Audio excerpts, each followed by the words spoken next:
Shalom Bapak Ibu dan Saudara-saudara yang dikasihi Tuhan dimanapun kita berada, mengawali setiap aktivitas pekerjaan dan juga hari-hari kita. Marilah kita memohon kepada Tuhan agar diberikan kemampuan dan kekuatan serta dilayakkan untuk melalui hari-hari kita sepanjang hari ini. Karena marilah kita mempersiapkan hati pikiran kita untuk mendengarkan firman Tuhan. Kita berdoa. Kasih karunia dan damai sejahtera dari Allah Bapa kita dan dari anaknya Tuhan Yesus Kristus menyertai kamu sekalian. Amin. Bapak, Ibu, dan Saudara-saudara, firman Tuhan yang menyapa kita tertulis dalam Markus 13 ayat 13. Demikianlah dikatakan, kamu akan dibenci semua orang oleh karena namaku, tetapi orang yang bertahan sampai pada kesudahannya, ia akan selamat. Demikian firman Tuhan. Orang yang selamat adalah orang yang mampu bertahan. Ini adalah sebuah pernyataan bagi setiap orang percaya yang menghidupi imannya, meskipun harus menghadapi begitu besar tantangan, begitu besar yang akan dia terima dari orang di lingkungannya, di keluarga, baik di rumah tangga, bahkan di mana dia tinggal. Tetapi dia tidak akan pernah menyerah, dia tidak akan pernah gentar, dan tidak akan pernah mundur di dalam mengimani atau menghidupi bagaimana dia percaya kepada penyertaan Tuhan. Maka hidup kita sebagai orang percaya juga harus dibenahi bagaimana pengenalan kita kepada Tuhan dan bagaimana kita mengenal hidup kita sebagai orang percaya. Firman Tuhan hari ini mau mengatakan bahwa setiap orang percaya itu akan dibenci. Dibenci bukan karena perilakunya, bukan karena apa yang dia lakukan, tetapi karena dia mempertahankan Tuhan di dalam kehidupannya. Mempertahankan iman di dalam kehidupannya. Yaitu oleh karena nama Tuhan.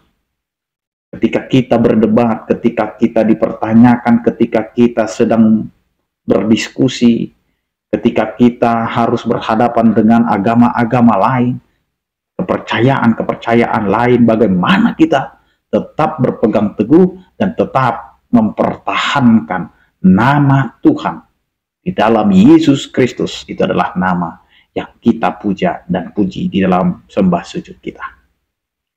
Nah, untuk mempertahankan itu bukan hanya kata-kata, bukan hanya untuk mengatakan bahwa Tuhan itu adalah Yesus Kristus, tetapi bagaimana teladannya, bagaimana pengajarannya, dan bagaimana kehendaknya. Disitulah kita menghidupinya. Hidup kita harus seturut dengan hidup Kristus. Bagaimana Yesus mengajarkan kepada kita.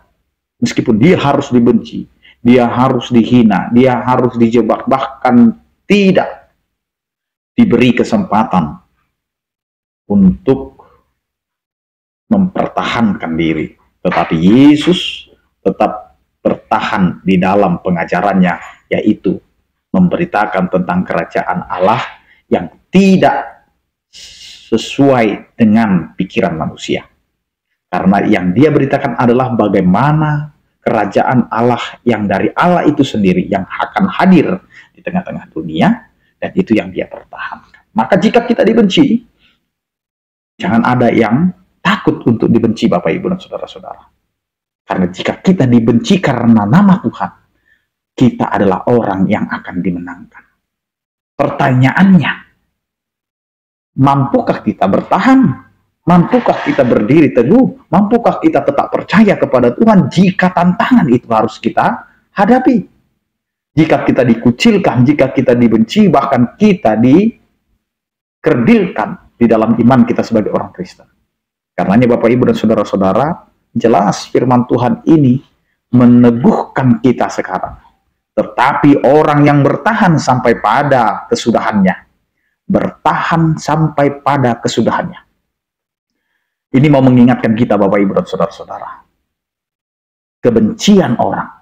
Jangan menjadikan kita kendor di dalam bertahan untuk terus berpegang teguh kepada iman kita, kepada kepercayaan kita kepada Tuhan.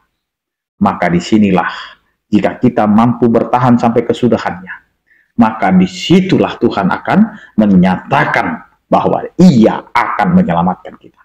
Keselamatan kita tergantung dari bagaimana kita mempertahankan iman. Demikianlah Daniel bertahan dalam imannya, meskipun dia harus masuk ke lubang singa.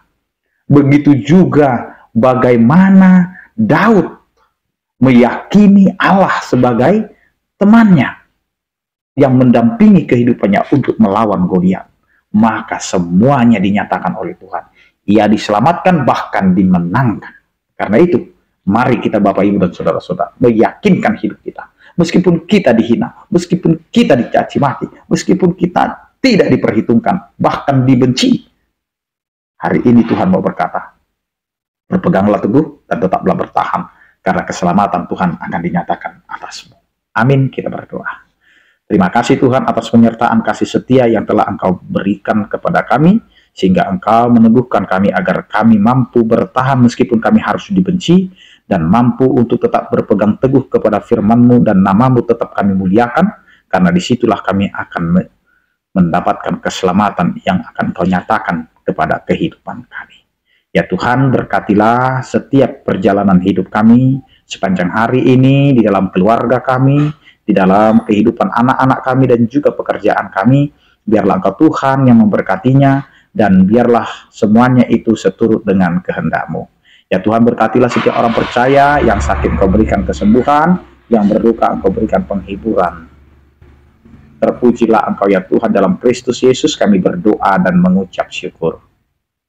Anugerah Tuhan kita Yesus Kristus, kasih setia daripada Allah Bapa dan persekutuan Roh Kudus, itulah yang menyertai kamu sekalian. Amin. Selamat beraktivitas, tetap menjaga kesehatan. Salam sehat dari kami, Tuhan Yesus memberkati.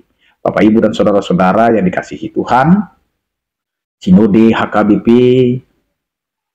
melakukan Sinode Agung dalam pemilihan atau periodisasi untuk memilih Eporus, Sekretaris Jenderal, Kepala Departemen Koinonia, Kepala Departemen Marturia, Kepala Departemen Diakonia, dan 32 prizes yang ada di HKBP. Karena itu, marilah kita mendoakan supaya Sinode periodisasi HKBP berjalan dengan baik dan tetap diberikan hati yang murni, pikiran yang bersih, dan biarlah Roh Kudus memimpin berjalannya Sinode Agung HKBP.